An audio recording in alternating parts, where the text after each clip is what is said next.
been a interesting week to say the least. I'm gonna give you guys a little kind of snapshot of events.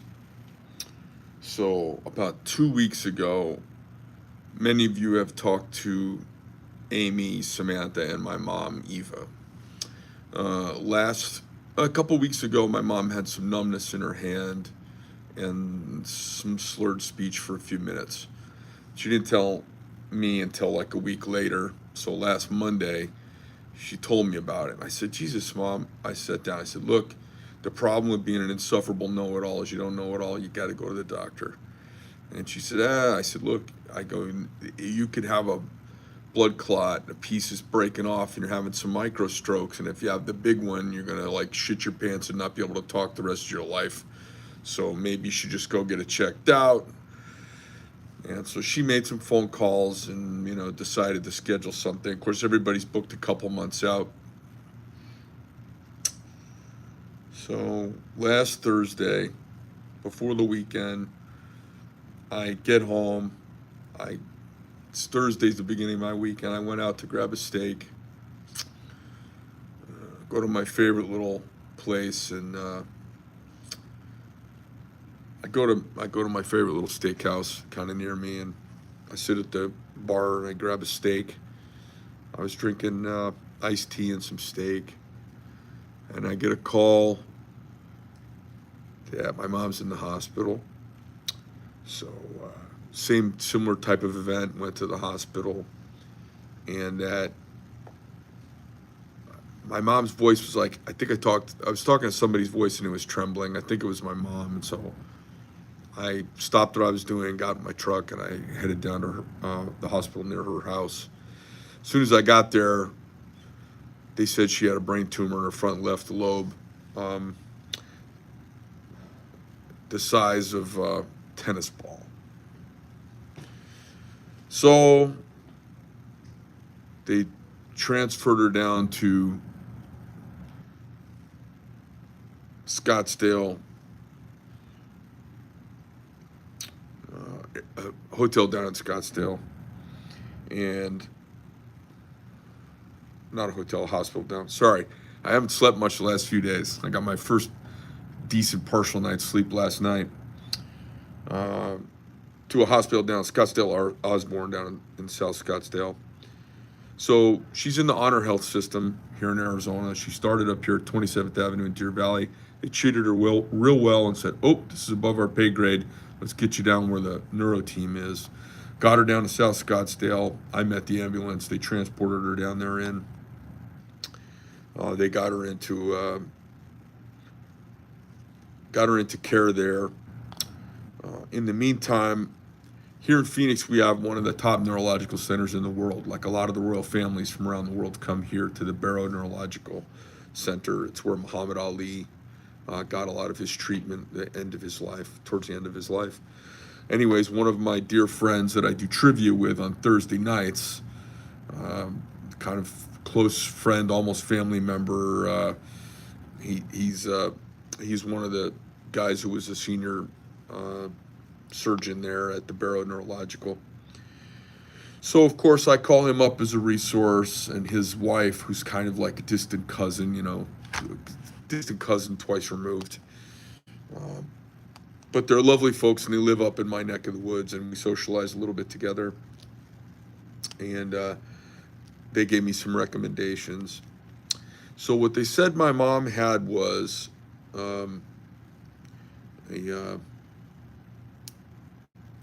I forget what the sac around the brain is called. I'm a little behind the eight ball. I'm a little not firing on all cylinders.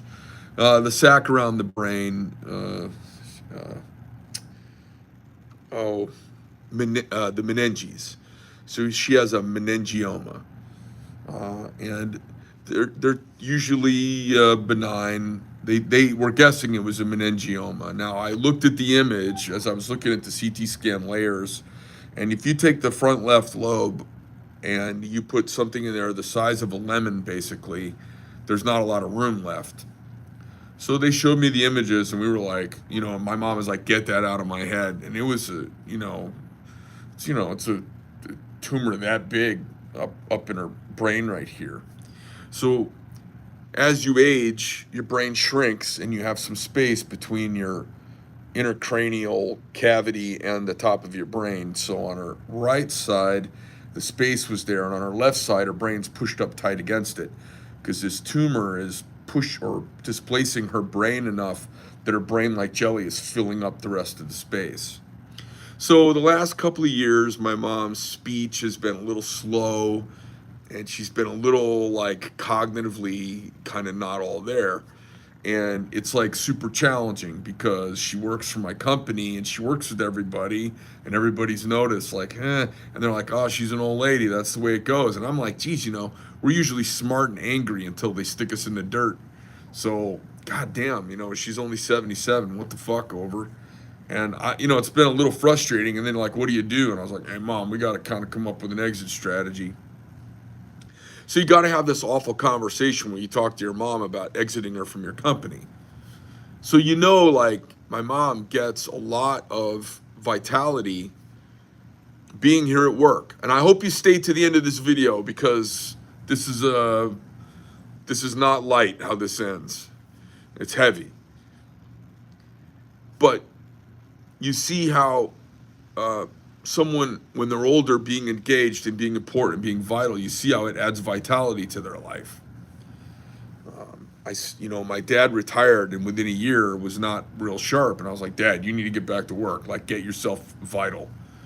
And then my mom, she started working for us a few years back, and I could tell it like got her up on her game, And then a few years ago, her husband, Robert, who helps us with all of our intellectual property stuff, he's a retired naval intelligence guy, and he was like on his deathbed, and I had a conversation with them where they were going to unplug the machine, and I was like, hey, we were telling war stories yesterday, so he's got a 7-year-old do not resuscitate, but I'm pretty fucking sure he wants, my mom's calling me up, she's crying, she's like, hey, it's, I think we're going to unplug it, and she goes, that's what they're saying, he's got a DNR, and then I was like, hey, no fucking way. Not happening. We were telling war stories day before yesterday. Get him stabilized. Get him on dialysis if you need to. Fucking keep him. So he was like fading, and I didn't think he was going to be around very long. And he started working for us doing IP, and like, he's got a bunch of ailments. He was in an airplane that went off the side of a carrier and got fucked up. He was in an elevator that fell 4 stories, and he got a little fucked up. So he's got some ailments, and he's, I think, a couple years older than her. And I noticed as soon as he started working, he got like steam to his stride. So I think this whole like retirement and shuffle off into the horizon doing nothing is a bullshit misnomer. I think we should all be vital and hustling and relevant and working and earning money and making financial decisions. I don't think we should be decaying out in a retirement community, quite frankly. So, especially if you kind of worker bees like we are, we like to work. So anyway, so Friday morning at 2 a.m., they get her to the Scottsdale Osborne Hospital. And I'm there till 2 or 3, and I leave. My cousin Kathy flies in from Massachusetts and to be supportive. I get everybody on a family group text, and I brief them, and I go home. And I sleep for a few hours, take a shower, and I head back to the hospital. So I get back to the hospital. Neurologist shows up. He walks in, and I'm sitting there. I'm kind of like, sun kind of foaming at the mouth. I'm like, get her the fuck out of here. I want her at the Barrow Institute or the Barrow Neurological, like right the fuck now. I don't care. She's got TRICARE. They've got retired military benefits. I want them at fucking Barrow right now. And so you get told something like this, and you're like, hey, is it a tumor? Is her brain like going bad? Her actual brain tissue? Is it cancerous? Is it not cancerous? This just came on. You have all these questions fly at you, and you don't know, like, how does this work? Like, when you get a tumor in your brain, does brain tissue start turning into the tumor, and the bigger the tumor that gets, smaller your brain gets? Is that what's happening? You don't know. So we're not really sure what's happening. And I meet with the neurologist, and he was great. Um, oh, I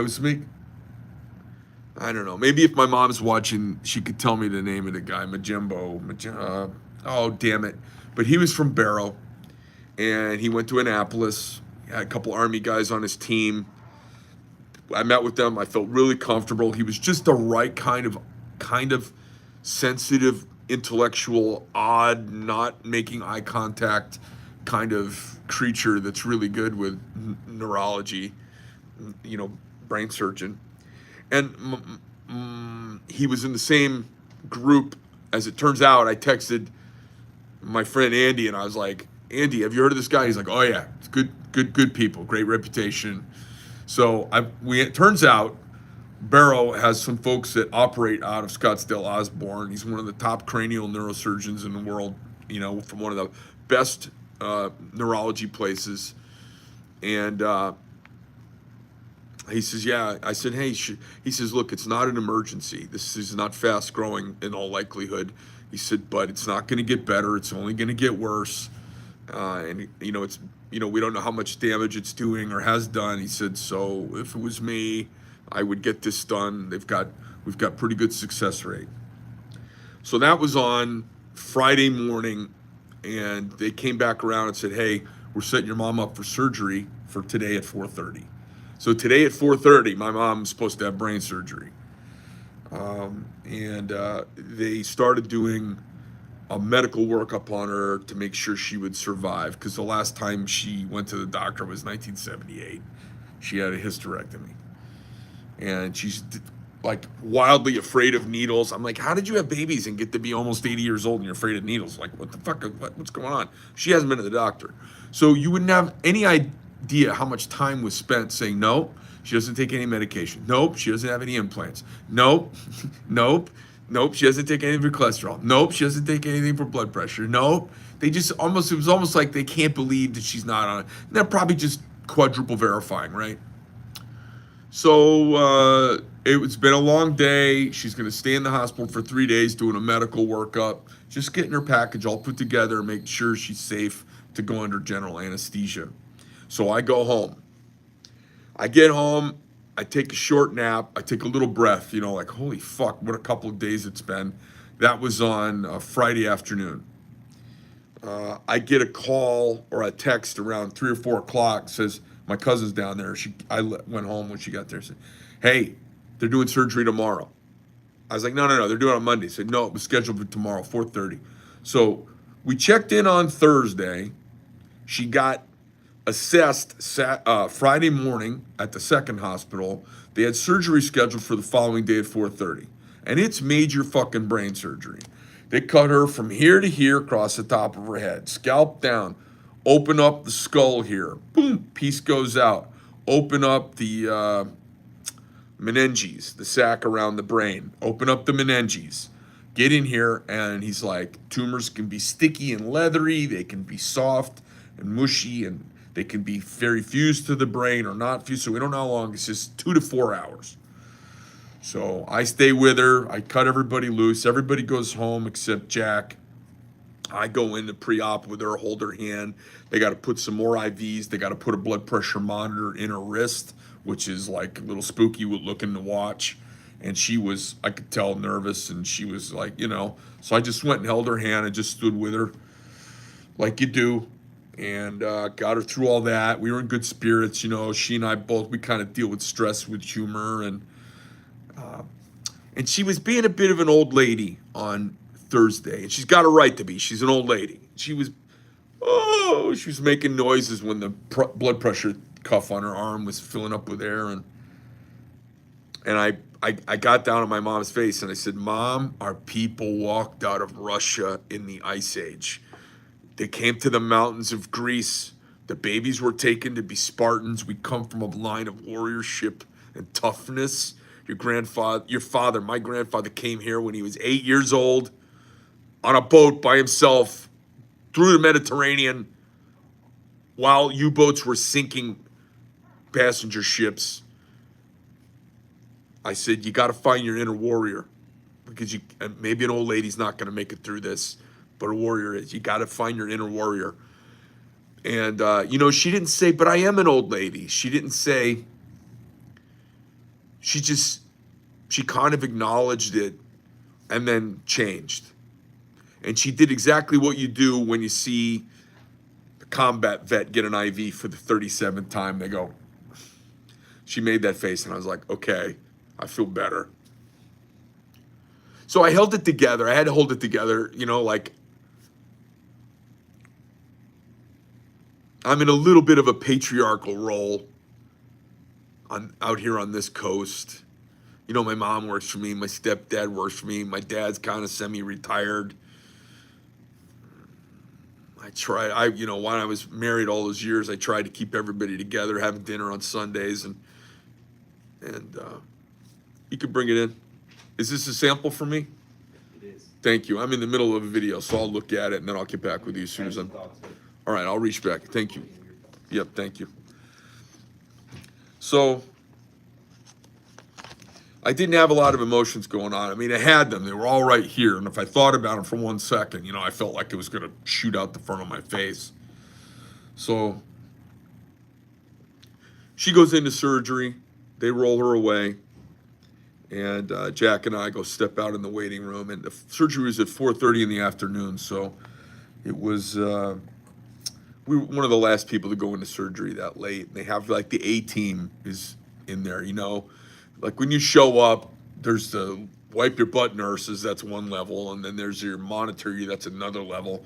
By the time you're in brain surgery in a neuro center, everybody in there is top of the field, you know what I mean? It's the A-team. So we go out in the waiting room, and I'm on this text thing. And so as the assistant is in the surgery, entering in each step, they're like, okay, we're going to begin the incision or whatever. As he's talking to the team, somebody's notating it in a computer system that's set up and texting me what's going on. So I get the text, your mom's in surgery. Your mom's just rolled into the surgical room. I knew that. Then I get a text, we're beginning the procedure. Then I get a text, 45 minutes later, we're going to be closing up your mom now. And I'm like, 45 minutes? You said 2 to 4 hours, 45 fucking minutes.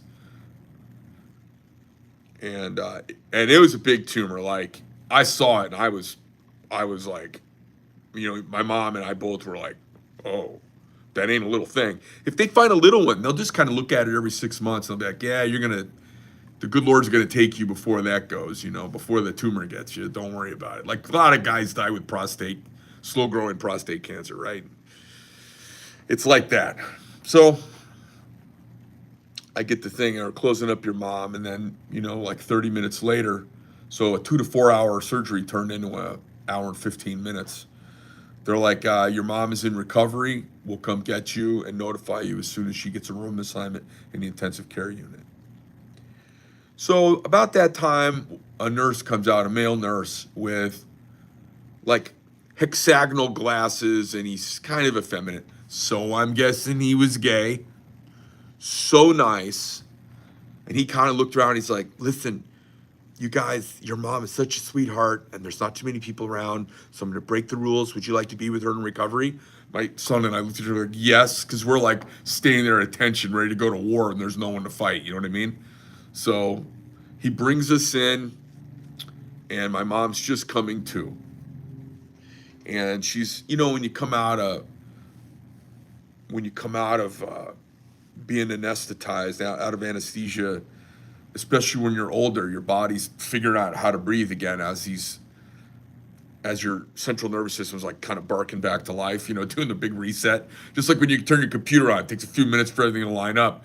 You could see her like, her body's kind of lighting up. She had some shakes, and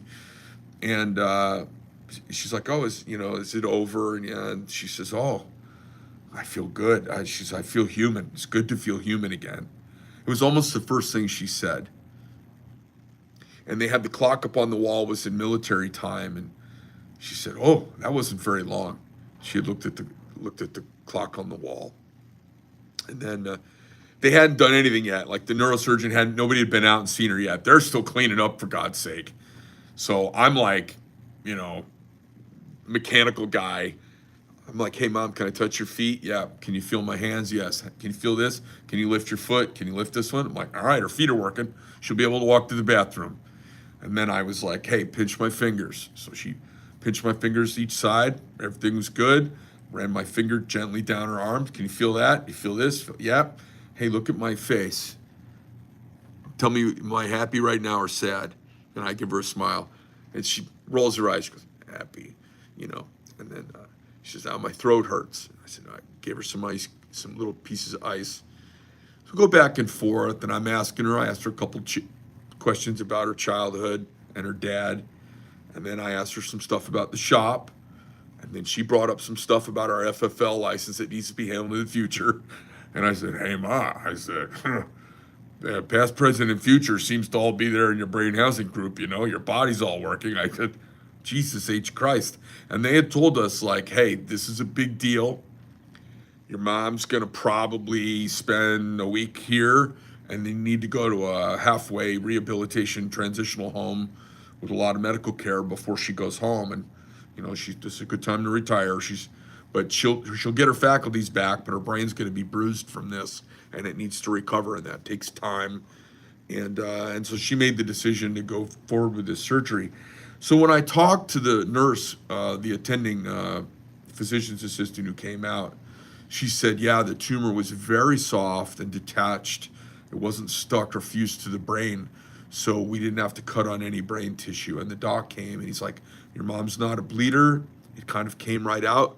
We cauterized a few areas. We did what was called a gross removal. There may be a couple of little pieces left, but we didn't want to do damage to the brain, poke it around for a couple of what the oncologist confirmed were non-cancerous tissue. And it was not her brain having a tumor, it was her meninges, where she had been in a car wreck, we believe, hit her head many years ago.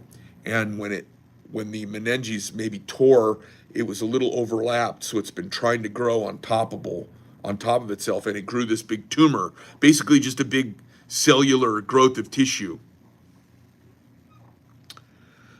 So my mom wakes up from surgery and is absolutely lucid. And I'm waiting for the swelling and the post-surgery trauma to set in. And they said she was probably going to have to work on learning how to talk again and all of this stuff. And she went forward with everything anyways. We had sat on Friday, and I kicked everybody out of the room and sat down, and my mom and I basically went through and hashed out a last will and testament for her, which took about, I don't know, maybe an hour and a half. We sat down and hey, what do you want done with this? How would you like me to handle that? Do you want me to set up a thing for this? Okay, you want me to do low rent? You would like me to rent this out at a reduced rate for employees if we have employees who need housing? Like everything she wanted to do. Okay, you want me to do weddings for the granddaughters and maybe down payments for the 3 grandkids on houses when it's the time? And I'll take care of it. I'll make it all happen. And then she signed it and then asked, said I'd like my son to be executor or trustee. So we did all that. It's like a lot of stuff going on really fast, and she's like, hey, here are all the codes, here are all the passwords to all the computer, all the stuff that she does. She had stuff she'd bought at auction, and we had to go pick up stuff from auction, and all of this stuff she's got going on in her life because she's not sitting around knitting. So they're just pleased as punch. I'm waiting for the other shoe to drop, like, oh, when's the swelling take over? The doc's like, look, we didn't really have to do any trauma. Your mom won't live forever, but she won't die because of this. This is a slow-growing, benign thing that I think we got it. And that was it. So they put her skull back in, a couple of titanium plates, pulled her head back up. I should have told him to take out a 1/4 of an inch, snug everything up a little for her. I didn't even think of it. Say, hey, doc, just cut out like a 1/4 of an inch strip there and pull her face back a little bit. Anyway, he's like, doesn't like shaving their head because women get traumatized from that. So he just made a nice little, cut across the scalp up there, so it'll be up in her hairline. Rolled her to the ICU, Jack and I went, just rubbing her feet, being there for her. She's talking away like a magpie. She's like, oh, my thoughts are all there. She says, it's felt for the last couple of, I don't know, some period of time, last year and a half. Like, she said, I've been trying to nail Jello to a tree. She was as clear as I've heard her in years, as conscious as I've heard her in many years. My ears were bleeding. She started talking and she says, I'm not stretching for words. I'm back. I'm human again. She's like, I feel human again.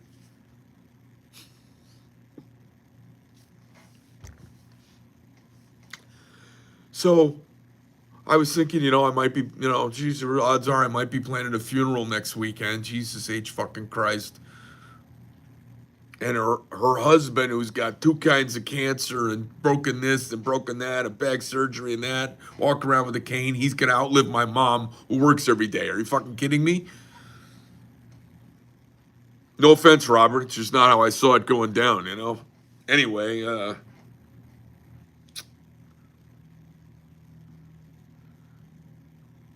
they're talking about letting her out of the hospital tonight or tomorrow under her own steam. She hasn't been laying in a hospital bed for a month. She doesn't need rehab. She kicked all the rehab people out. Said, I'm fine. Oh, dear, do you have any pain? No, I don't have any pain. The only pain I have is everybody here being a pain in my ass. Thank you for saving my life. Get me the fuck out of here. So I said, hey, don't hurry. Just let them, you just had majors. But they didn't have to cut on her brain. They didn't have to cauterize her brain. They didn't have to do anything. Her brain doesn't need to heal. It just doesn't have the pressure of that large growth pushing on it. Her head's screwed back in place. Her skin is up. I don't know. It looks like she's got 75 or more titanium staples across the top of her head. Unrestricted diet and back to life. And my mom is clear like years ago. Knocking on my wooden desk. I've never seen anything like it. And so I want to end this anecdote. Any of you who've stuck around to watch, I want to end this with a couple of thoughts. You hear everybody complain about the medical system, and you complain about the bad state of our country, and we complain and we gripe and we bitch because most people just don't sit around talking about everything that's going right. We focus on the things that are wrong. And why do we do it? So we can try and gel around them with a solution and fix them. So we clearly have problems with large companies in pharma and in medical and in farming, in agri. We have all of these big pressures are clearly corrupting our government and messing with our system. We have a medical system that has been hijacked by people in tall buildings and marketing whiz kids. And the people in charge of medicine generally take a bad rap from everybody. But I have to tell you, from the moment she was admitted, she was treated with dignity in an expedient fashion. She was a bit of a hostile client initially. They took it in stride and did it with grace. They treated her really well, from the nurses in the rooms, from our dot rat from Dorchester nurse, to her nurse who stayed after her shift ended to sit and talk about Jordan Peterson with her, to the whole team that followed up and kept track of her, from her surgeon from Barrow Neurological that was there at the surgery in Scottsdale, the surgical nurses, to the nurse with the nurse who likes, to the nurse named Eric who likes EDM concerts. And he and his husband, he told me something about him and his husband. They just treated my mom with such dignity, and they treated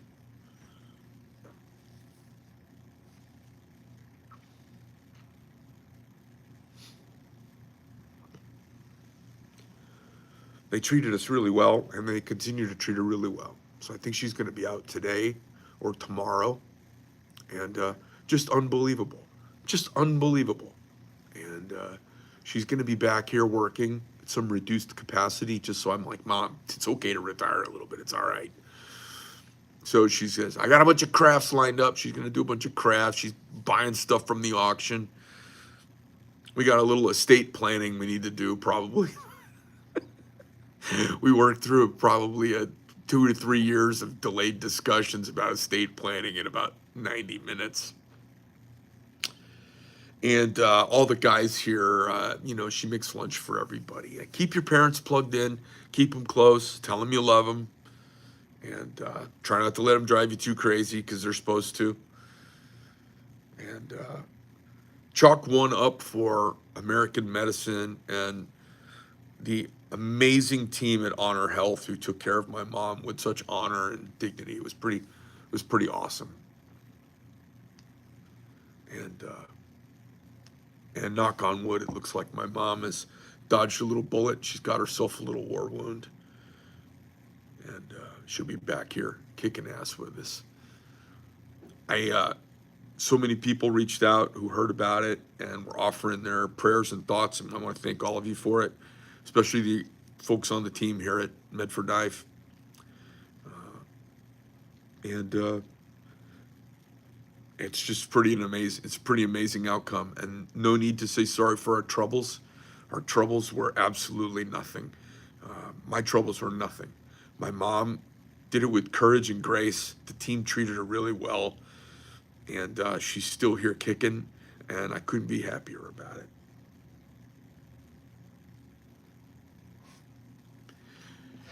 Thank God I didn't go to Blade's show. I wouldn't have been here. 15 years I haven't missed a Blade show, and I decided this year I just didn't want to go. And everyone said, what's wrong with you? I'm like, I don't know, I just don't want to go. And the day I would have been in an airplane, this starts with my mom. And I'm just glad I was here for a million reasons. Ma, I love you. Everybody loves dealing with you and hearing from you. And you guys, thanks for taking a few minutes out of your day to hear my story. It ain't all bad. There's a lot of awesome. This country's awesome. I tell you all the time how fucked up things are and how awesome this country is. And it just got reaffirmed to me over the last few days. And my huge thanks to everybody at Scottsdale Osborne and at Honor Health taking care of my mom.